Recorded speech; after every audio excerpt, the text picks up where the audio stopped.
How to reset, how to clear your fuel statistics in Toyota. Let's find out.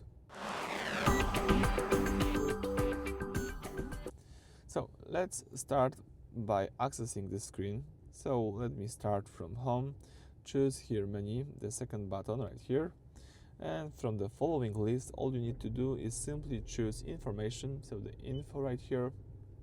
Here you've got the statistics about your drives, you've got here your last 5 trips. You can use here update button to save your current trip, or you can choose also clear here. Let me do it. As you can see, all fuel consumption data will be deleted. Do you want to continue? Let me tap yes right here, and that's it. You just reset your fuel history, your previous best, your latest fuel consumption, and that's it. You can start for fresh. Thank you for watching. Please subscribe to our channel, leave thumbs up under the video.